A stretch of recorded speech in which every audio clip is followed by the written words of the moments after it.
Welcome back to the Pylon Cam YouTube channel. We have our weekly waiver wire pickup video. This week we are doing the running backs first. The wide receiver video will be coming out shortly after this one goes live. But in these videos, if you're new to the channel, we talk through my favorite waiver wire pickups for the running back position. Each week we do 5 players. Every video, these come out every Tuesday. Try to get them out before your waivers process, whenever that may be. But if you're new to the channel, please, helps out a lot. Please like, comment, subscribe. And if you don't like it, dislike, still comment, and still subscribe, because I will make changes just for you. But without further ado, let's go ahead and get into the running backs for this week. To top off the list, we have Dearndog Johnson and Demetric Felton. I like Dearness Johnson this week. If you didn't catch any of the news from this week, or if you didn't watch the Browns game, Nick Chubb was ruled out before the game with a calf injury, and he's also been ruled out for this Thursday's contest against the Denver Broncos, which is a huge blow to the Cleveland Browns. As you could make the argument, he is their most important offensive player.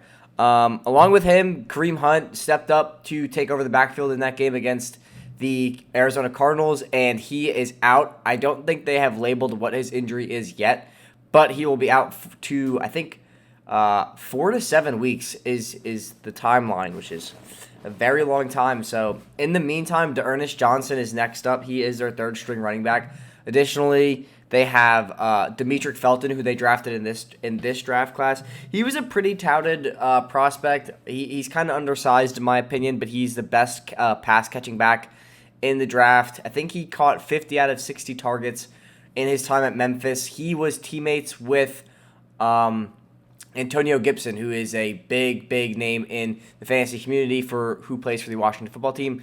Demetric Felton kind of forced him out of the backfield, and we've seen a little bit of Felton so far this season. He played against the Browns, and he played against the Texans week 2, I believe, and he had a touchdown. So I think that there's a good chance both of these players play.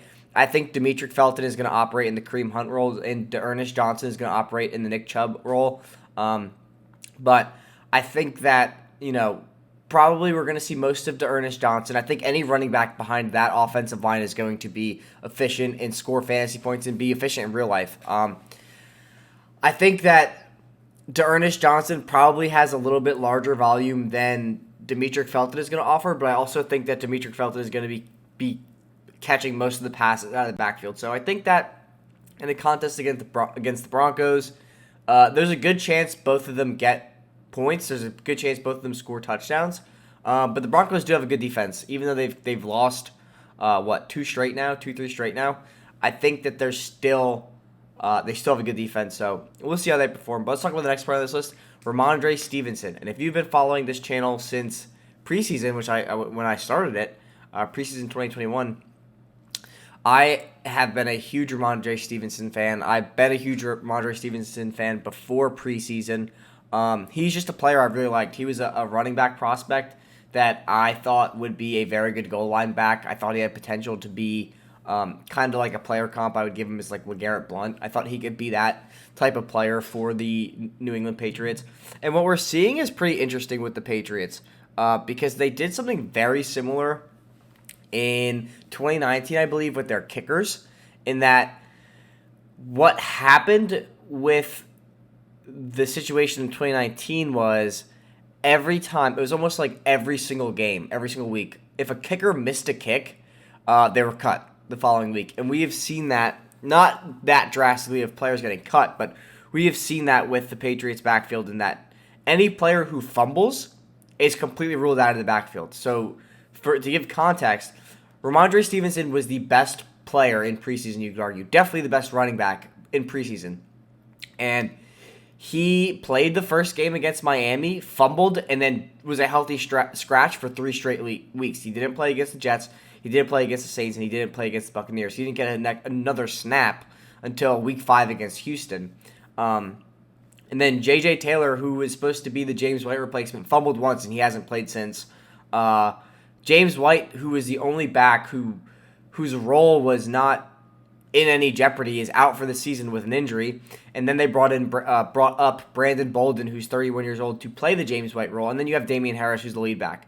The reason why I have Ramondre Stevenson on this list and why I think should be higher than most, or not higher, but I think he has the highest potential on this list, because so let's look at the past 2 weeks of New England snap percentage between Damian Harris, Brandon Bolden, and Ramondre Stevenson. Damian Harris, past 2 weeks, 34%, and then 50% week 6. Brandon Bolden, 36%, 18%.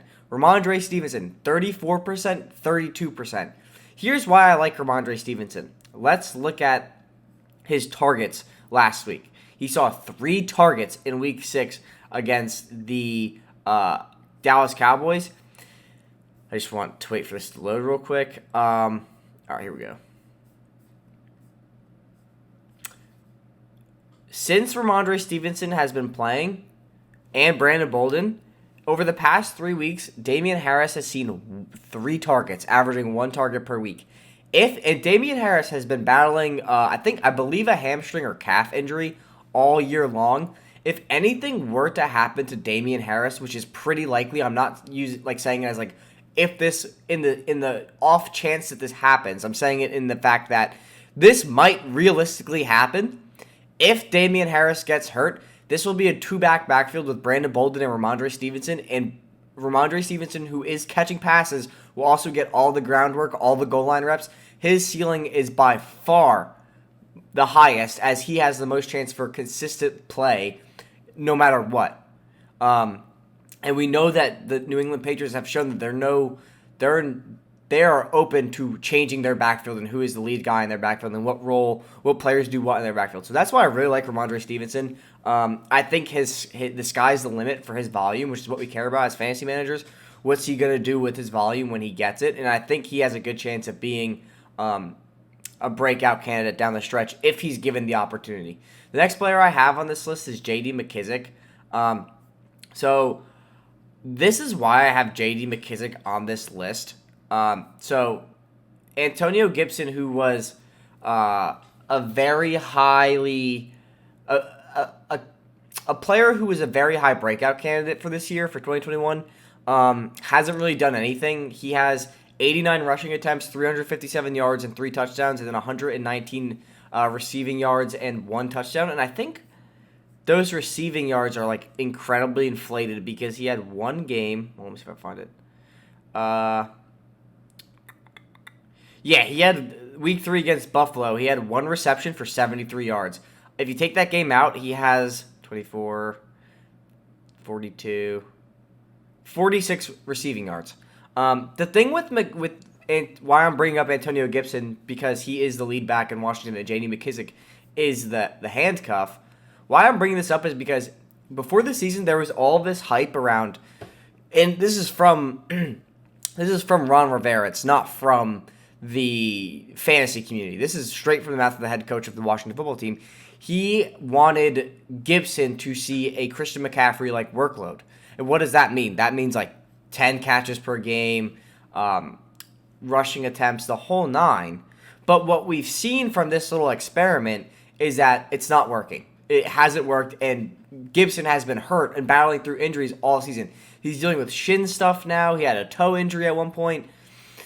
And McKissick, in the one game that he has where he was the guy, so over the past 3 weeks, this is the shift of how it's been going. So Gibson had, going back to week 4 at Atlanta, 56% of snaps, 55% of snaps, and then 40% of snaps. And this is a steady decline. He had 67% of snaps week 1, which was his season high, and it has gone all the way down to 55%. It did go down to 40, but I don't know if Gibson came out of that game for certain, so I'm not going to say that the 40 is his lowest. And for McKissick, he's gone from 37% snaps all the way up to 60 on a steady incline. So what I'm kind of anticipating is when Gibson is healthy, we are going to see a bigger split than anticipated, like Zeke and Pollard. I was right about the Zeke-Pollard split being way bigger than anticipated. We're going to see the same thing with McKissick and Gibson. And we have seen that both of these running backs are capable of their workload. Like McKissick in Week 6 had 10 targets. He caught 8 of them for 65 yards and a touchdown. Or did he score a touchdown? No, he didn't have a touchdown. My bad. But he did have 19 fantasy points off of the volume he saw alone. He had 8 carries for 45 yards and 8 catches for 65 yards. And we're going to see him kind of take more and more away from Gibson. And I think Mckissick actually is a very, very slept-on running back. He's been efficient pretty much everywhere he's been in his career. So I'm not too sure why they kind of wanted to go with Jarrett Patterson at one point. They thought about doing that, but McKissick has 25 attempts, 100 yards and a touchdown, and then 215 receiving yards and a touchdown. I think this will be not a committee. I think it'll be a two-person backfield moving forward. I would anticipate Gibson probably taking most of the pass-catching reps, I believe, but I think it's safe to say it'll be a two-person backfield moving forward. The next person on this list is Alex Collins. So when I make these videos, like a lot of this material is found in our podcast that we do every Tuesday. I kind of just take the segments we do and break them into little videos because I understand that not everybody has time to watch an hour-long podcast or listen to an hour-long podcast. So I think that putting them into like bite-sized 10 to 15-minute videos makes it easier. But Alex Collins, the point in all of that is because I always try to look around at other people and see what they're saying. I always will give you what I believe to be true, but I want to make sure I'm not like going off the rocker with some crazy take. But like for instance with Alex Collins was someone who I picked up in every league last week, and a lot of reputable fantasy people were saying to stay away from Alex Collins. And I think that like a lot of times like content creators try to be cute with their takes and try to like get ahead of the curve. And I think Alex Collins was one where like you just had to look at the obvious. I kind of understood, like not trying to badmouth anybody, but like I kind of understood where they were coming when Russell Wilson was playing. But to go off of that week when Russ got hurt against the Rams, and then with Geno Smith coming in to still say stay away from Alex Collins, I thought that was kind of, you're trying to be a little too cheeky or a little too cute, whatever you want to call it. I think you just missed the obvious. You have a backup quarterback in an offense where they're going to need to run the ball often. And Chris Carson isn't playing, and Rashad Penny is just coming back from the IR. So, I mean, it made just too much sense to pick up Alex Collins, and we just saw Alex Collins had 20 carries for 101 yards and a touchdown. And the week before that, he had 15 attempts on 47 yards. It was against the Rams, so take that with a grain of salt. But the volume is there, and that's what we care about. We just care about the volume. So I think it was kind of dumb to say stay away from Alex Collins. I liked Alex Collins with Russell Wilson being there, being that he still had 15 carries. But I think Alex Collins is still going to be a viable back, especially with DJ Dallas and Rashad Penny being there. I don't think they're going to take too much away from him. So I would definitely go ahead and pick up Alex Collins if he's still available. And then the last person on this list is not really... He's been on this list for 2 weeks, and I'm trying to be ahead of the curve. Not in that I'm trying to be cute and like have a crazy hot take. I just think this player is worth stashing because we are going to see this player be traded in the near future. Being that the Colts have openly said that the Colts and Marlon Mack have mutually agreed to seek trade options because he just doesn't have any room. There's no role for him on the Colts right now. They have Jonathan Taylor and Nyheim Hines. They don't need him. The Chiefs have expressed interest. I think good fits for Marlon Mack would be the Ravens, the Dolphins. I'm trying to think.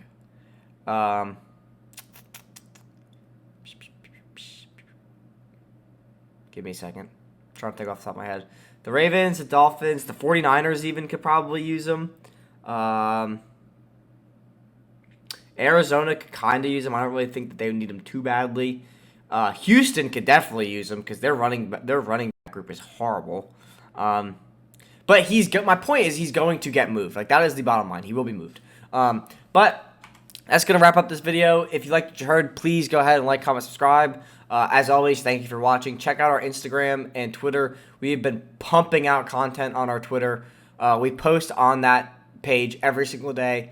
And every week we do our weekly locks and like players to start and sit, and we always post the results of what we say, and we've been pretty hot lately. So definitely go check the Instagram out, especially if you're looking for more content like this. We try to take every video we make and condense it into one image so you guys could see it on Instagram without having to sit through a video if you don't have the time. But as always, guys, thanks for watching, and we'll catch you in the next video. Peace!